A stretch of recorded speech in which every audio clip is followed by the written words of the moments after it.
Oke,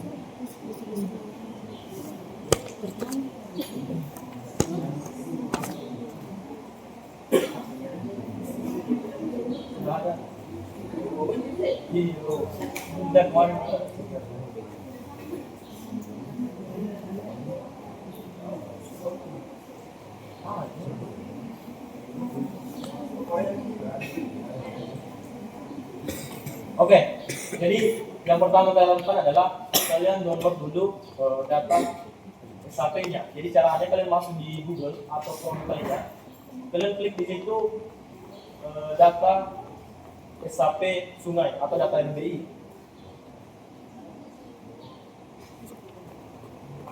Nah, kalian klik di situ ada data SAP sungai. Nah, di sini ada beberapa, ada di 8 bis. Saya sarankan kalian masuk di sini Indonesia Geospasial karena biasanya kalau di 8 bis ini dia berbayar. Jadi saya sarankan pakai yang Indonesia Geospasial dan tinggal masuk di situ kumpulan data save file. Nah, kalian scroll ke bawah.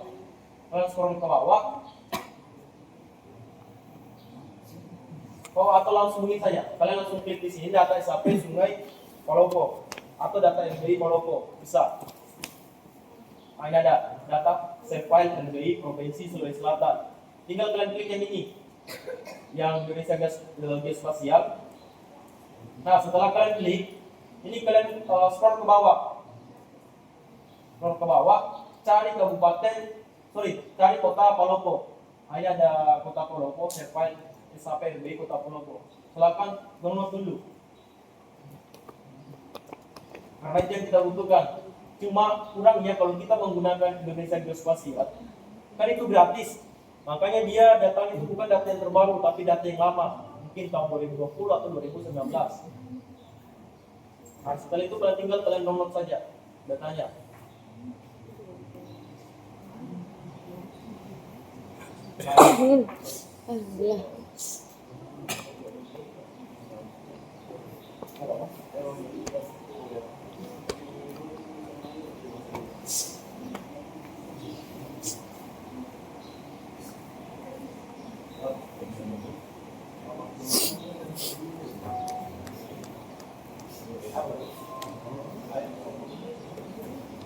Oke, setelah kalian download, silakan kalian simpan kembali data ini, RAM-nya. Itu dalam bentuk RAM, saya simpan kembali di perkaitan dan tambang, terus di data olahan untuk praktikum. Ini ada praktikum nanti. Terserah kalian mau simpan di mana. Tinggal kalian ekspor dulu RAM-nya.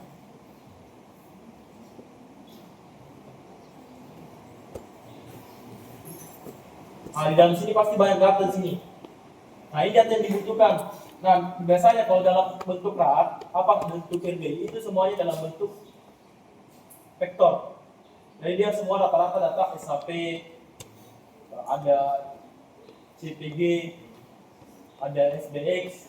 Yang dibutuhkan nanti adalah SAP-nya, rata SAP-nya.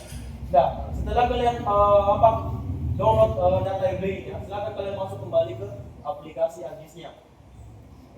Nah, setelah kalian masuk, nah, usahakan tadi saya bilang, kalian usahakan kalian masuk di proyek yang sebelumnya, proyek di GPS, agar nanti pada saat kalian mau tambahkan nanti di garis lainnya sama poin-poinnya, tinggal kalian salin, baru tinggal kalian simpan ke map sebelah.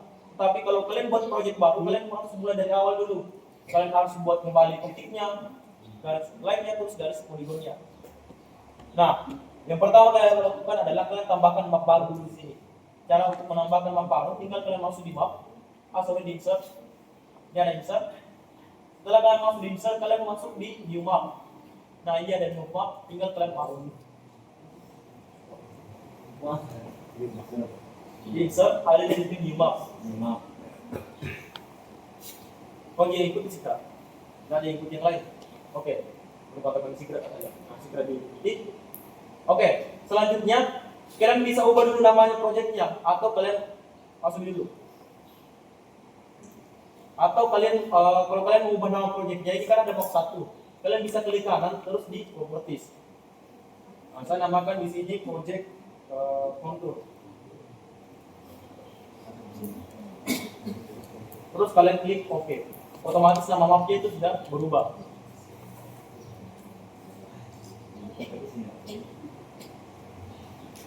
Sudah. Nah, setelah kalian ubah nama mapnya, silakan tinggal kalian masukkan datanya. Nah, data yang pertama kalian masukkan adalah data DSM-nya.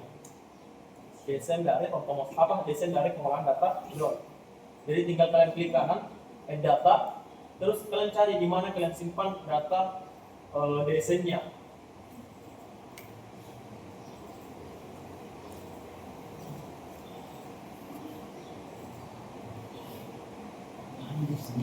Nah, makanya itu data yang kalian simpan, data DSM, data otomatis. Misalkan memang ada yang kalian boleh ganggu, ada yang tidak boleh. Jadi kalian buat dua folder.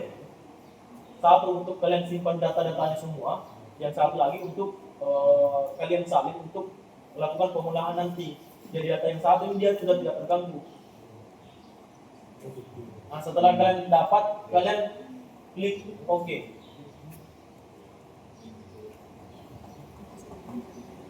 Nah, tunggu sampai prosesnya selesai. Ini kalau ada seperti ini, kalau kalian satu for data DSM Pak, ini tinggal kalian klik yes. Harus sudah ada sekarang. Sudah ada. Nah, silakan kalian masukkan. Jadi tampilannya yang pertama seperti ini. Jadi tampilan awalnya itu seperti ini. Nah, cara untuk membuat konturnya cuma simple. Tinggal kalian masuk di analysis, terus tools. Kalian masuk di tools. Kalian masuk di toolbars. Ini ada toolbars, sampingnya yang ini. Ini ada toolbars. Setelah itu kalian scroll ke bawah, cari namanya spatial analysis tool. Spatial tulisannya itu spatial analysis tool. Sudah ada? Nah, setelah kalian dapat spatial analysis tool, kalian lagi cari namanya surface. Ada surface, ini ada surface. Sudah ada? Nah, kalian klik lagi tanda panahnya. Nah, di sini ada kontur.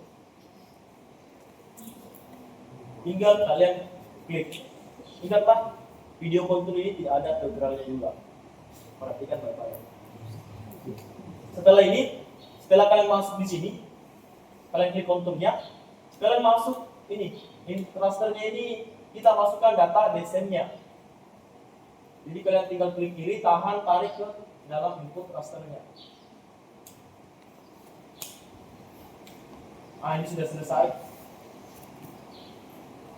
Sudah masuk. Nah, output fiturnya itu kalian tidak usah ubah.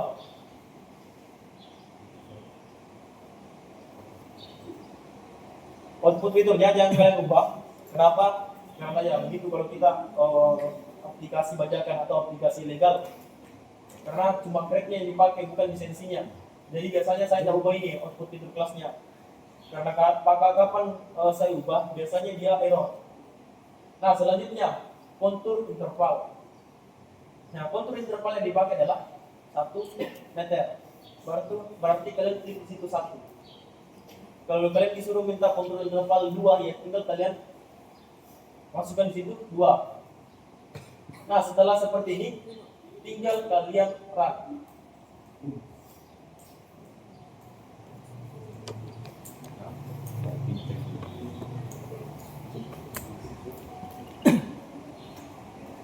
Kalau mau lebih jelas, itu kalian matikan saja ini.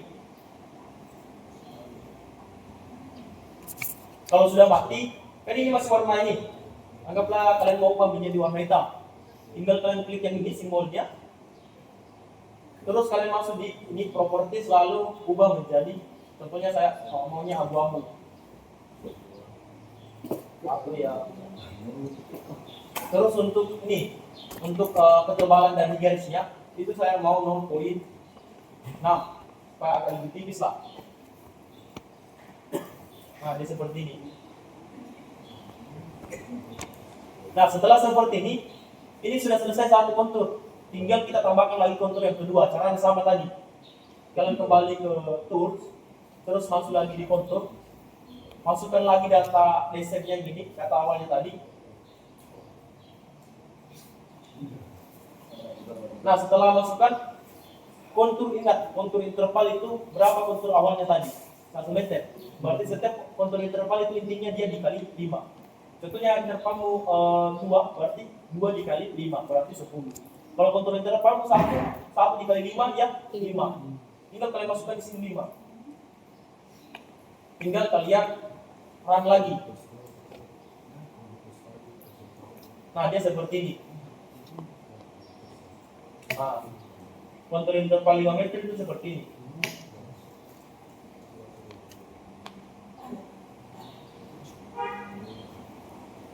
Tahu apa itu kontur? Selisih elevasi. Ya? Selisih elevasi. Apa? Selisih elevasi. Jelas. Selisih elevasi ya. Kontur itu dia fungsinya untuk menunjukkan garis yang menunjukkan suatu informasi yang menunjukkan ketinggian dari elevasi dari suatu daerah. Nah, kalau kalian mau ubah warnanya ini, tinggal kalian klik lagi nih. Terus saya mau warnanya warna hitam. Nah, terus saya klikkan kembali keduanya. Dia seperti simpel, sudah jadi. Simpel sekali. Sudah, kita. Apanya?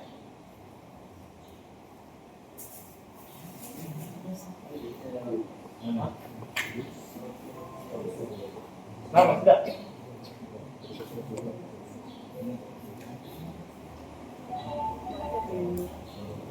Aman di. Yang di belakang yang mengikuti aman di. Atau ada yang pusing? Kenapa?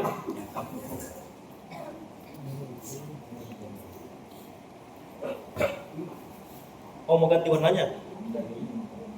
Iya begitu.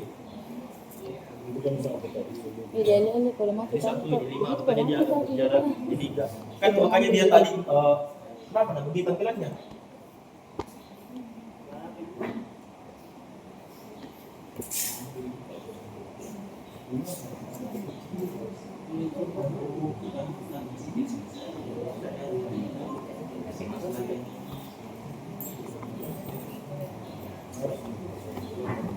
Nah, kenapa harus interval 5? Supaya lebih memudahkan. Jadi yang muncul nanti yang keterangan legendanya hanya kontur ini. Kontur intervalnya. Jadi jarak antara dari sini ke sini itu ada 5 garis. Ini kan 1, 2, 3, 4, 5. Biasanya kalau pakai kontur interval itu dia jaraknya per 5. Dia dikali 5. Nah, setelah seperti ini sudah selesai. Tinggal kalian salin dari map kalian. Kan di petanya seperti ini. Ada garis poligon dengan ada garis poin kemarin. Otomatis kan setiap kelompok pasti berbeda-beda karena batasannya itu berbeda-beda.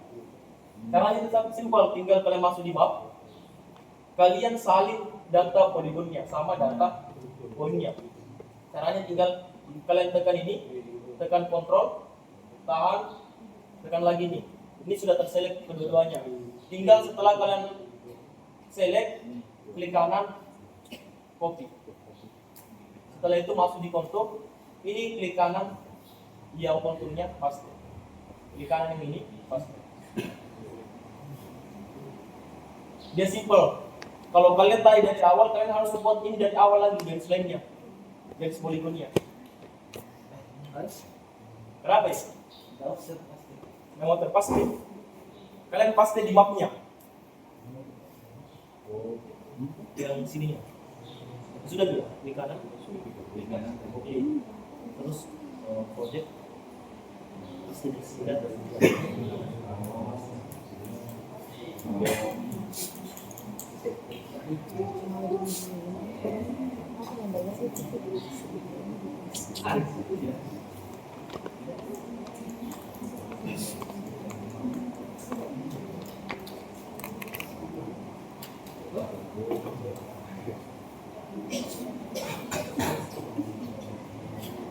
Oke, lanjut. Jadi dia simpelnya seperti ini.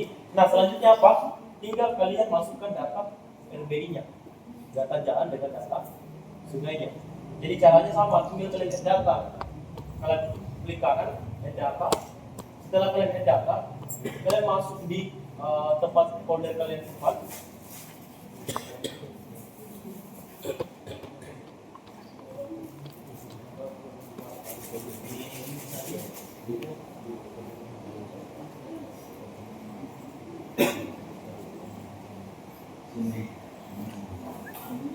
Yang kalian masukkan adalah pada saat kalian sudah masuk di data RD, itu yang kalian masukkan adalah kalian cari di sini jalan.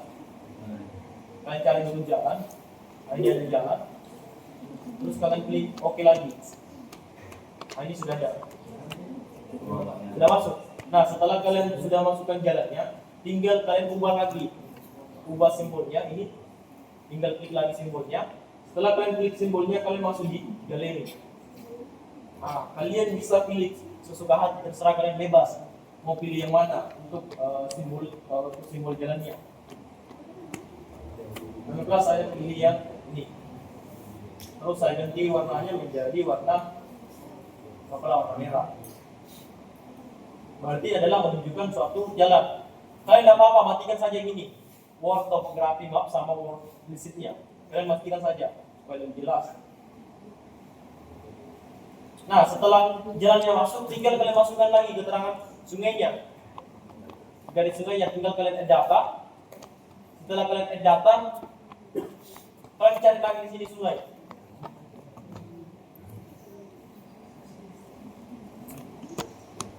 Nah, yang kalian masukkan adalah LN-nya.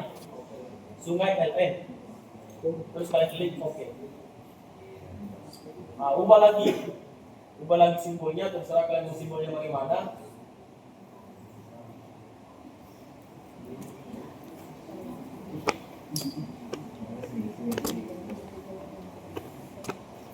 Sudah. Jadi simpel, ini seperti ini, karena yang di peta itu hanya seperti ini. Tinggal munculkan lagi luas areanya berapa.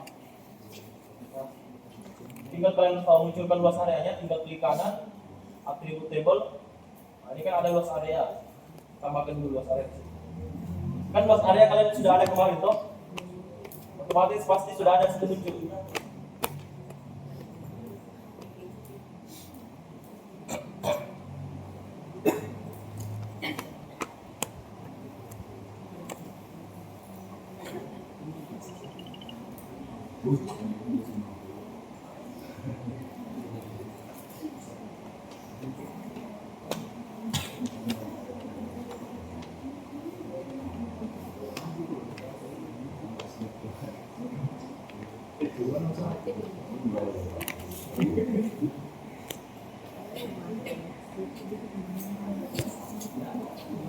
Ito, berapa kali mas mau tiap hindi nang berapa?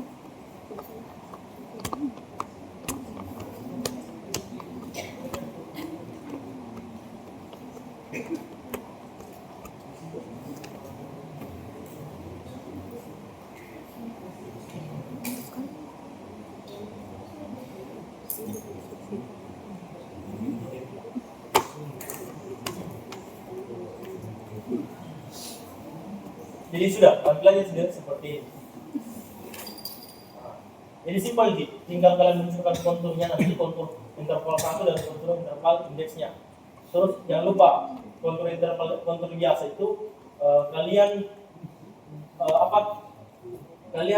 untuk ini kontur biasa, kalian garis ketebalan garisnya itu kalian kurangi menjadi 0,5 atau 0,6. Terus warnanya kalian ubah. Terus kontur interval kalian ubah menjadi terserah bebas warnanya. Kalau kalian mau tebalkan sedikit tidak apa-apa. Jadi tampilannya hanya seperti ini. Jadi simpel jika kalau pembuatan peta untuk yang tidak simpel itu kalau ditulis tangan. Yang tidak simpel itu yang ditulis tangan. Nah seperti ini. Nah ini sudah selesai, tinggal kalian buatkan lagi tiket.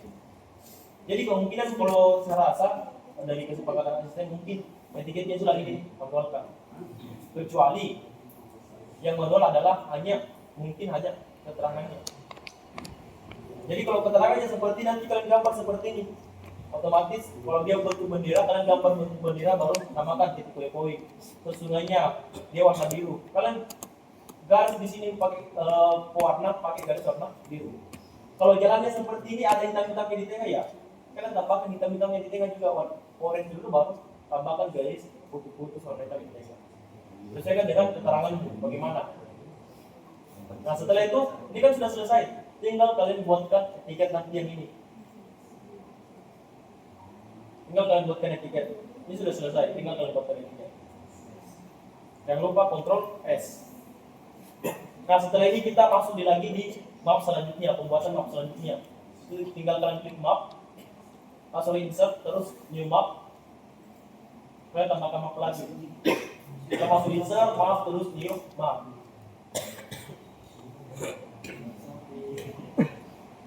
Nah kota selanjutnya yang akan kita buat adalah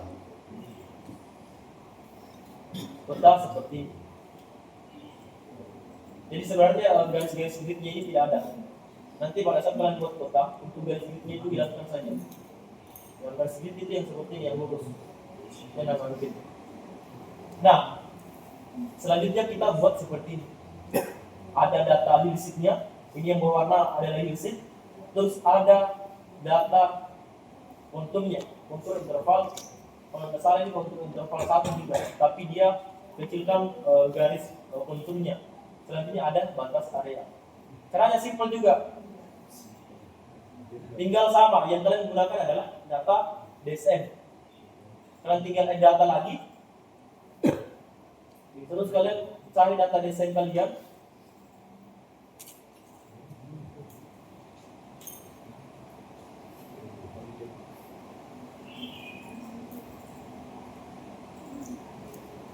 Tinggal kalian masukkan data DSM-nya.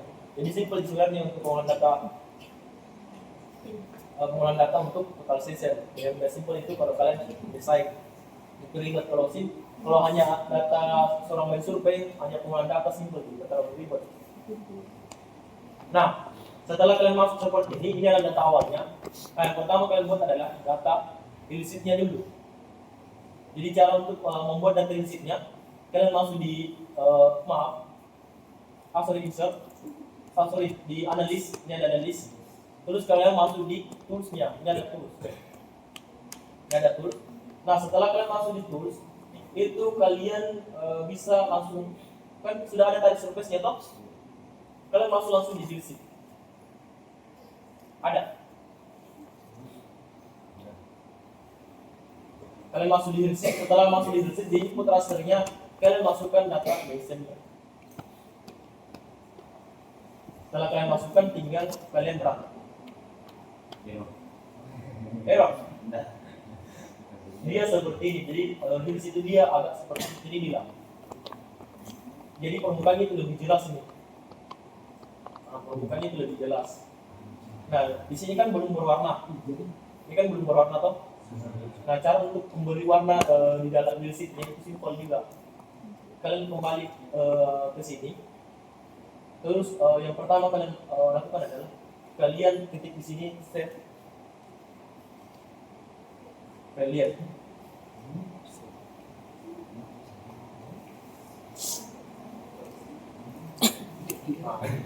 Tulisannya itu shaded. Kalian lihat. Kalian tinggal klik di situ shaded. Kalian lihat. Sudah ada. Setelah kalian klik set relief, kalian tinggal masuk di dalam tools-nya. Nah, di raster yang dia minta di sini, kalian masukkan data dari save awal kalian yang ini, yang belum kalian ubah menjadi data hillsheet. Kalian tinggal masukkan. Nah, masukkan data data DSM-nya. Setelah itu di scaling-nya, di skala. Sudah. Sudah mau masuk. Kalau tidak mau masuk, tinggal klik yang tanda panahnya ini. Baru pilih data DSM kalian. Sudah. Nah, setelah itu ini azimuthnya kalian tidak usah atur, terus altitude-nya kalian tidak usah atur, cuma scalingnya kalian atur menjadi adjust. Setelah kalian atur menjadi adjust, ini kalian bisa set vektornya itu menjadi 3. Kalian atur menjadi 3. Selesai itu create new layer. Tinggal kalian create new layer. Nah, caranya seperti ini. Sudah. Data DSM awal kalian itu kalian matikan saja.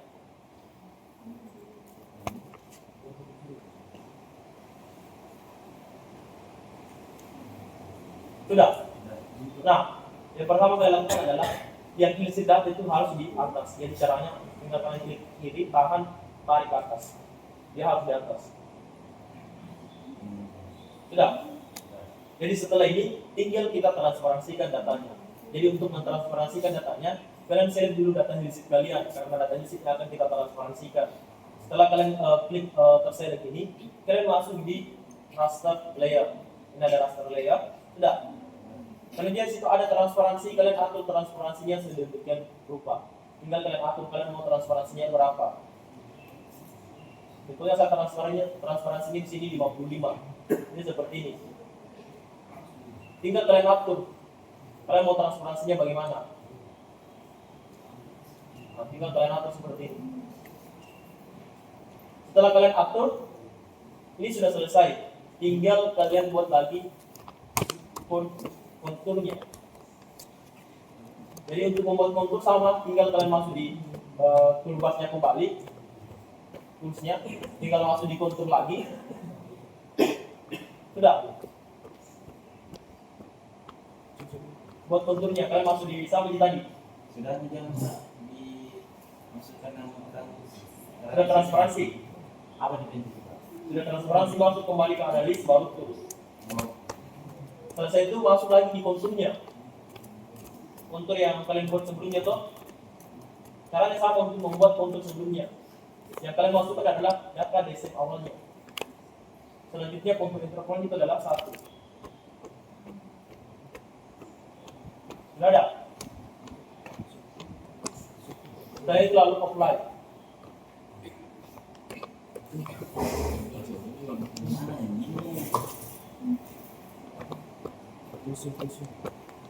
Mana tulisnya? Kalian kasih keluar saja. Sudah ada tutup. Masukkan kembali data awal. Masukkan kontur interval 1. Lalu run. Nah, setelah begitu tampilannya, kalian bisa ubah warnanya menjadi warna abu-abu. Jadi caranya sama, tinggal kalian klik yang ini. Tinggal kalian klik simbolnya. Setelah kalian klik simbolnya, kalian masuk di properties. Nah, setelah masuk di properties,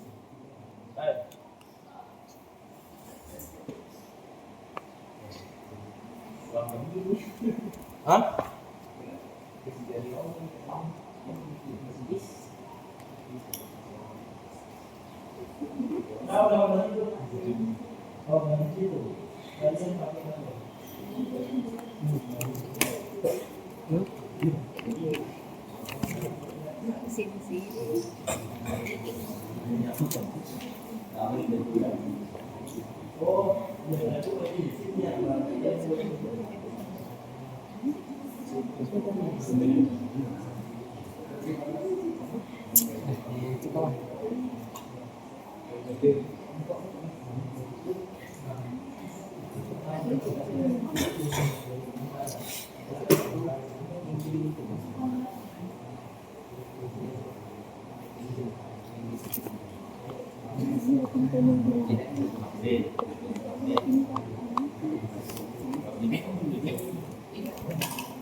Tidak ada orang tidur, diatur.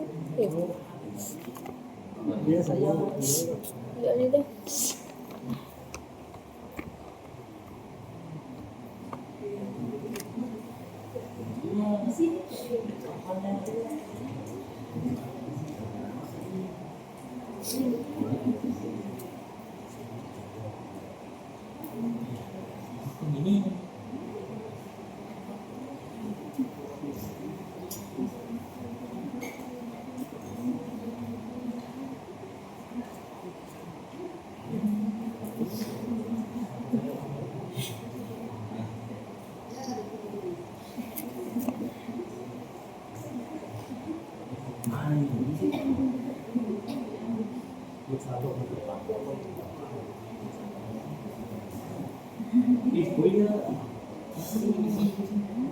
Tadi.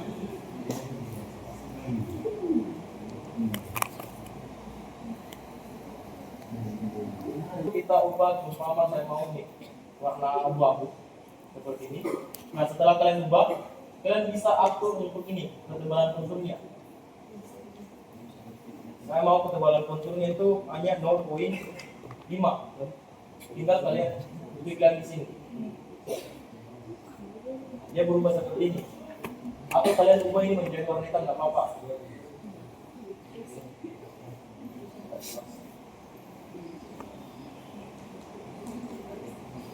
Nggak apa-apa ubah warna hitam. Atau ini kalau kalian terlalu kecil, kalian bisa naikkan lagi untuk ketebalan garisnya.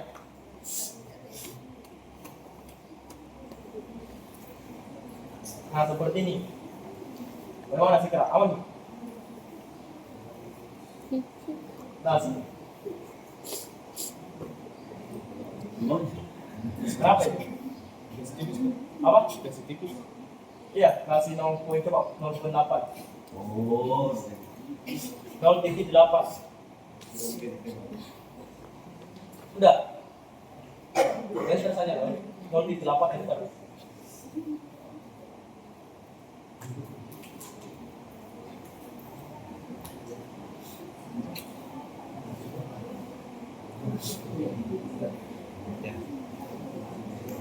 Sudah? Sudah sih Kak? Nah, selanjutnya setelah begini, ini kan ada warna hitamnya mas, jelas sekali warna hitamnya. Kalian bisa atur transparansinya lagi. Kalian tinggal klik konturnya, fitur layer, terus atur lagi transparansinya sedikit saja. Jadi seperti ini.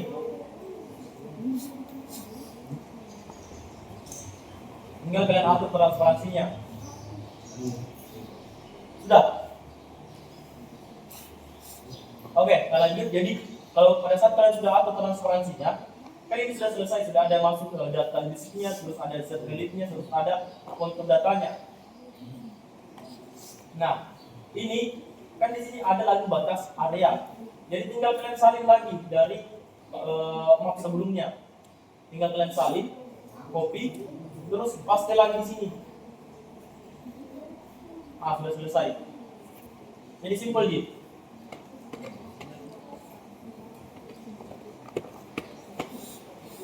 Tinggal munculkan lagi. Oh sorry, ini yang saya salin. Tadi. Jadi yang kalian salin tetap bersama tadi yang awal. Tapi kenapa ini saya salin karena tadi ada perubahan di sini, saya tambahkan keterangan labelnya. Yang mau terus ya?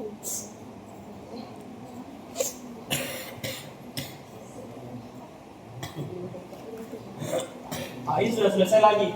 Tinggal kalian buat lagi etiketnya. Jadi simpel, jadi tinggal kalian buat etiketnya.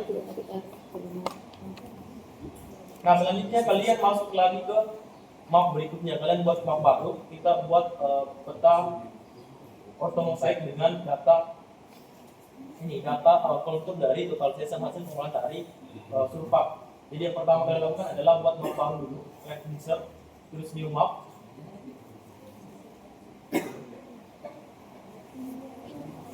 Nah, pada saat setelah kalian masukkan new map, jangan lupa Ctrl S kalian. Kalian klik Ctrl S. Nah, kalau sudah masuk di map kedua, map selanjutnya, kan yang dibutuhkan adalah data konturnya.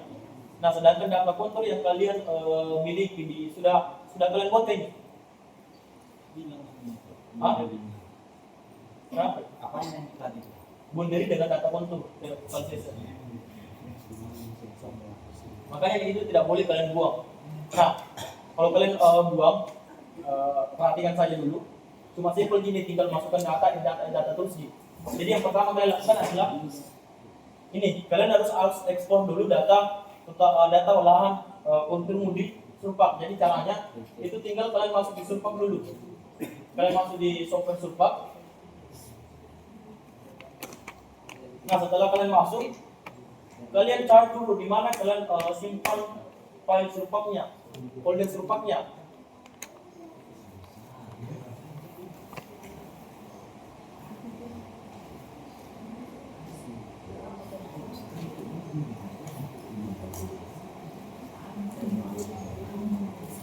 Nah,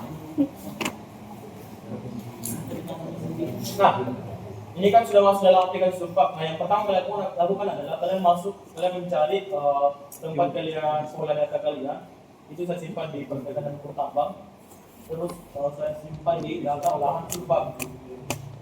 Ini ada data latihan. Nah, yang kalian ekspor adalah yang dikirim. Dan bisa itu harus dari data pengolahan kalian. Nah, yang kalian ekspor itu ada dua, itu data boundary seperti ini dengan data kontur kalian. Jadi seperti ini. Terus kalian sudah buat data kontur dengan data kontur untuk BTM update-nya. Jadi ada dua foto yang akan kalian buat seperti ini. Ini adalah data kontur yang masih belum terupdate, masih kontur awal.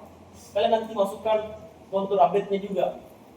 Jadi otomatis nanti judul petamu peta otomosaik dan kontur update. Tapi untuk peta yang ini peta otomosaik dan kontur. Tapi untuk peta selanjutnya kan ada dua peta yang akan kalian buat seperti ini, yaitu peta otomosaik dan kontur update. Nah, cara yang pertama untuk mengekspor data konturnya itu seperti ini. Kalian masuk dulu di sini, kalian select, terus setelah kalian select ini data konturnya, klik kanan terus convert file. Nah, sebelum kalian convert file, hal yang pertama kalian lakukan adalah jangan lupa setiap memulai menggunakan aplikasi Surpak itu foldernya wajib di set as Word directory.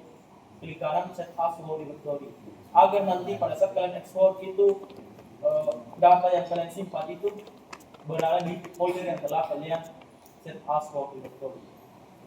Nah, caranya untuk mengekspor itu tinggal kalian select dulu, klik kiri, terus klik kanan, selanjutnya convert file. Nah, setelah kalian convert file, nah, yang di sini ini kalian output from format keyboard, yang output format keyboard yang kalian ganti menjadi AutoCAD DSF atau DWG file. Jadi kalian ganti menjadi AutoCAD DSF dan DWG files. Setelah itu tinggal kalian apply. Terus kalian lihat kalau ada seperti itu. Itu sudah selesai. Otomatis di sini ada boundary titik DWG. Kenapa ya? Ada yang bermasalah?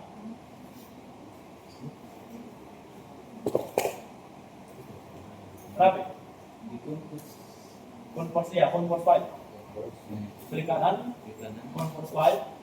Terus format tipenya itu kalian ganti jadi AutoCAD DSF garis miring DWG file. Ini.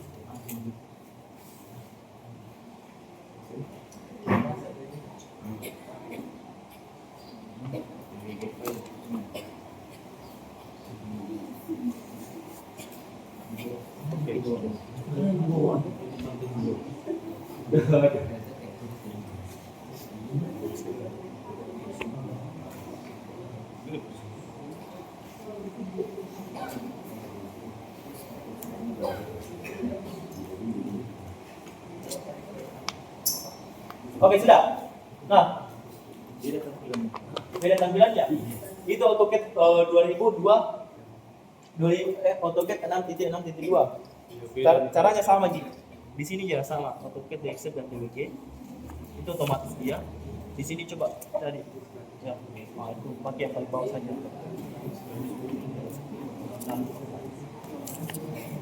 Sama Ji. Jadi kalau ada yang pakai versi Surpak yang berbeda, itu sebenarnya sama, caranya sama, cuma tampilannya yang berbeda. Ada tampilannya yang berbeda. Nah, setelah kalian ekspor tadi, jangan lupa kalian ekspor juga boundary-nya. Yang ini, tinggal kalian klik kanan, convert file, ganti Surpak menjadi AutoCAD DXF. Kalau AutoCAD DXF sudah di Surpak kalian di sini output formatnya itu atau DSF, nggak usah kalian ubah, langsung saja apply. Nah, setelah kalian ekspor seperti ini, tinggal kalian masuk lagi di hard disk. Selesai itu tinggal kalian masukkan lagi data ortomosaik kalian. Data, masukkan data ortomosaiknya. Terus yes.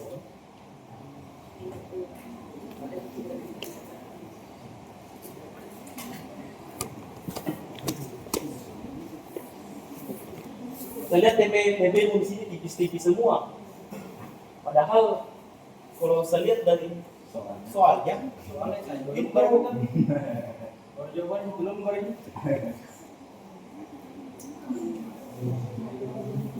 Jam berapa?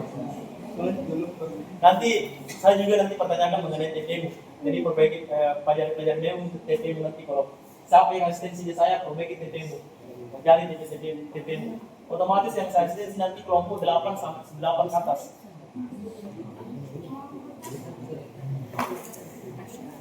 Oke. Nah, setelah kalian masukkan data ortomosaiknya, kita lanjut.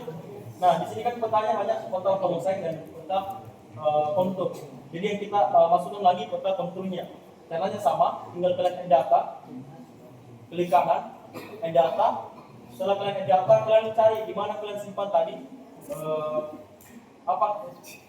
folder atau file yang telah kalian ekspor menjadi DXF dan DWG seperti ini.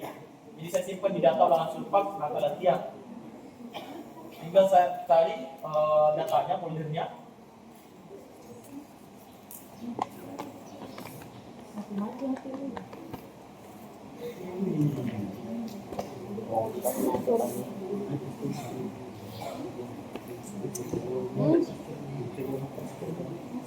Tinggal kalian cari datanya, kalian simpan di mana tadi. Oh. Ini ada. Jadi di sini keterangannya kalau kalian mau lebih simpel untuk mengetahui yang mana data kalian yang telah kalian ekspor, itu ada keterangannya di belakang itu ada titik DWG. Intinya ada titik DWG, bukan titik SAP, tetapi dia dalam bentuk DWG. Atau kalau bukan DWG di situ DXF, titik DXF. Ada dua itu biasa. Kalau bukan DWG ya DXF. Nah di sini saya masukkan konturnya, ada dua kontur. Saya masukkan konturnya dengan kontur biasanya, terus klik OK. Otomatis dia seperti ini.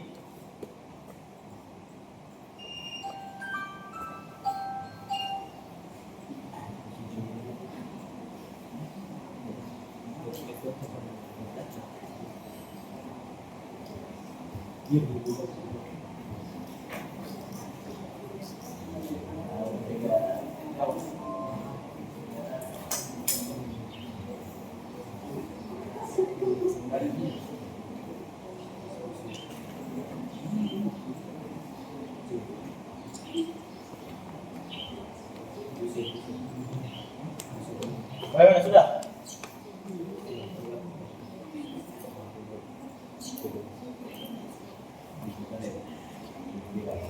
Sorry, jadi yang digunakan tadi bukan kontur biasa, tapi kontur indeks dari sulfat. Jadi kontur yang ketebalannya itu 0,5, bukan yang 0,1, tapi yang 0,5. Kalau kita gunakan yang 0,1 itu terlalu konturnya itu terlalu berdempetan, garis konturnya itu terlalu berdempetan seperti itu. Jadi dia tidak terlalu jelas. Nah makanya yang digunakan adalah kontur indeksnya yang seperti ini.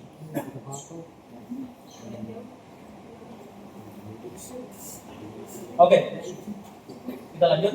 Jadi setelah kalian masukkan konturnya, itu hal yang paling pertama kalian lakukan adalah, nah ini sudah ada. Nah di sini kan di dalam contoh peta yang kalian buat itu ada namanya label. Jadi labelnya itu menampilkan suatu ketinggian dari garisnya. Nih. Jadi cara untuk menambahkan label di artis kalian simple. Jadi caranya kalian klik yang tanda plus ini atau di tanda panah ini, terus kalian matikan semua kecuali polyline-nya. Begitu pun sebenarnya dengan boundary yang dibutuhkan hanya garis polyline-nya yang ini. Nah setelah itu klik kanan, terus kalian klik label. Nah di sini tidak muncul. Kenapa tidak muncul? Karena yang aktif itu bukan elevasinya. Jadi untuk mengaktifkan elevasinya tinggal kalian masuk di sini. Di sini ada labeling. Nah setelah labeling yang fill-nya jika masih rename, kalian ganti menjadi elevasi yang ini. Otomatis di sini sudah ada keterangan elevasinya, bahwa ternyata dari sini adalah elevasinya sekian, terus yang ini elevasinya sekian. Nah, untuk memperjelas di sini, untuk memperjelas angka yang ada dalam sini, tinggal kalian masuk di ini, klik kanan, terus labeling properties. Klik kanan, terus ulangi, klik kanan, terus labeling properties. Nah, pada saat setelah kalian masuk di labeling properties, kalian ganti di sini menjadi kalian masuk di simbolnya. Ini ada simbol. Kan tadi yang aktif adalah kelas. Nah, kalian masuk di simbol. Setelah kalian masuk di simbol, kalian bisa atur di sini. Kalian mau gunakan fontnya bagaimana? Apakah kalian menggunakan Times New Roman atau apa? Terserah. Terus font size-nya kalian bisa boldkan atau kalian bisa deboldkan saja. Kalau bold kalian terlalu besar. Terus tinggal untuk size-nya, untuk ukuran labelnya tinggal kalian atur nanti, sesuaikan. Nah, supaya ada putih-putih seperti ini, dia lebih jelas. Itu caranya tinggal kalian masuk di ini, masuk tadi di simbolnya, terus kalian masuk di sini. Ini ada halo, klik tanda plusnya, tanda panahnya. Halo simbol ini kalian ganti menjadi warna simple. Nah, selanjutnya kalian atur posisinya. Ini ada posisinya. Terus yang di sini offsetnya, offset strike-nya kalian ganti menjadi center kurva. Dia seperti ini. Otomatis ini angkanya itu berada di tengah kurvanya, di tengah garisnya. Ini sudah selesai, tinggal kalian salin lagi dari bab sebelumnya. Tinggal kalian salin data poin kalian dengan data batas area kalian.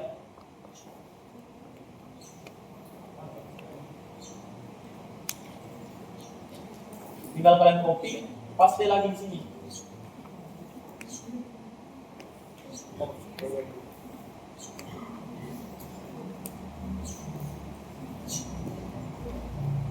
Paste. Ini sudah selesai lagi.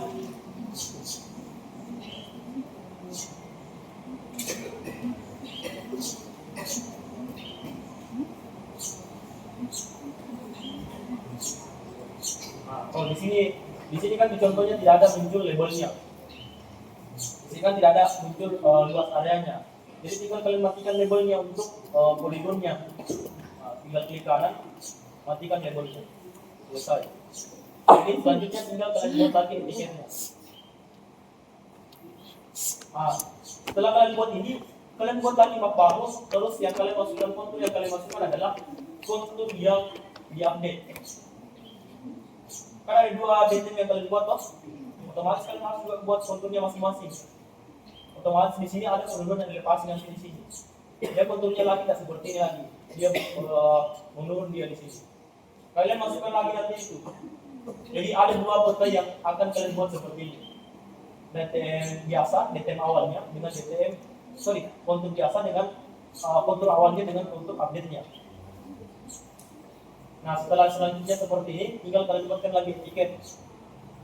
Ini sudah 3 peta. Selanjutnya tinggal peta yang terakhir. Topografi prinsipnya. Sebenarnya simpel sekali ini. Kan sudah ada yang tadi data konturnya. Kita ada data ininya, garisnya. Ada data boundary-nya. Tinggal kalian salin. Tapi nanti saya tetap tanyakan bagaimana caranya kalian buat seperti ini dari awal. Bukan dari kalian salin-salin, tapi dari awal. Karena ini masih ada waktu, jadi saya buat dari awal saja. Jadi kalian tambahkan dulu map baru, insert, terus new map.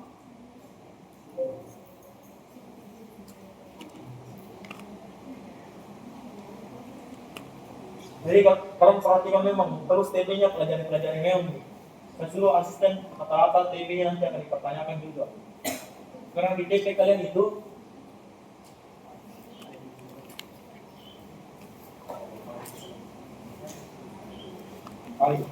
TP-nya di sini. Kalian masih ada waktu, saya jelaskanlah. Jelaskan pengertian pengolahan data spasial dalam kegiatan pemetaan dan tambang, serta jelaskan mengapa pengolahan data menjadi tahapan yang krusial setelah proses pengambilan data lapangan. Itu wajib sekali kalian ketahui. Makanya TP-nya dibuat seperti itu. Terus kalau jawabannya ini singkat sekali. Selanjutnya yang kedua, jelaskan perbedaan antara data mentah, raw data, dan data hasil pengolahan serta berikan contoh masing-masing dalam kegiatan pemetaan. Itu tidak terlalu yang paling penting kan nomor 1. Jelaskan apa yang dimaksud dengan ortomosaik dan karakteristik data yang dihasilkan serta jelaskan perbedaan desain beserta contoh penggunaan dalam pemetaan. Itu akan saya pertanyakan juga. Itu sangat penting, harus kalian ketahui. Terus yang ketiga, jelaskan apa yang dimaksud dengan ortomosaik. Yang keempat, jelaskan mengapa kesamaan sistem koordinat sangat penting dalam pengolahan data spasial serta mengapa kesamaan sistem koordinat dapat menyebabkan peta tidak akurat secara presisi. Itu juga harus kalian ketahui sebelum kalian buat peta. Jelaskan apa yang dimaksud dengan peta kontur. Mengapa kontur dapat dibuat dari data DSM serta jelaskan tujuan pembuatan peta kontur dalam pemetaan topografi. Itu wajib sekali kalian ketahui juga. Apa yang dimaksud dengan hillside dalam peta topografi serta jelaskan mengapa hillside digunakan untuk memperjelas bentuk permukaan tanah. Itu wajib. Yang paling wajib juga di sini nomor 7, yang paling panjang. Jelaskan secara lengkap pengertian etiket peta serta peran dan pentingnya etiket dalam penyajian hasil pengolahan data dan pemetaan dengan menyebutkan dan menjelaskan fungsi seluruh unsur etiket peta yang meliputi judul peta, skala peta, legenda simbol peta, arah utara atau arah north, sistem koordinat, grid peta, sumber data, tahun pembuatan peta serta nama pembuatan peta dan intuisi. Termasuk menjelaskan dampak yang terjadi apabila salah satu unsur etiket pada peta tersebut tidak dicantumkan. Itu kalian harus ketahui, itu yang paling penting. Jadi selanjutnya itu tinggal kita buat peta hillside-nya. Jadi untuk membuat peta hillside-nya itu simpel. Yang pertama kita mulai dari awal. Yang pertama kita masuk di bab 3. Terus kita add data. Kita masukkan yang pertama adalah data desainnya. Jadi kalau untuk membuat data hillside itu yang dibutuhkan adalah data desain.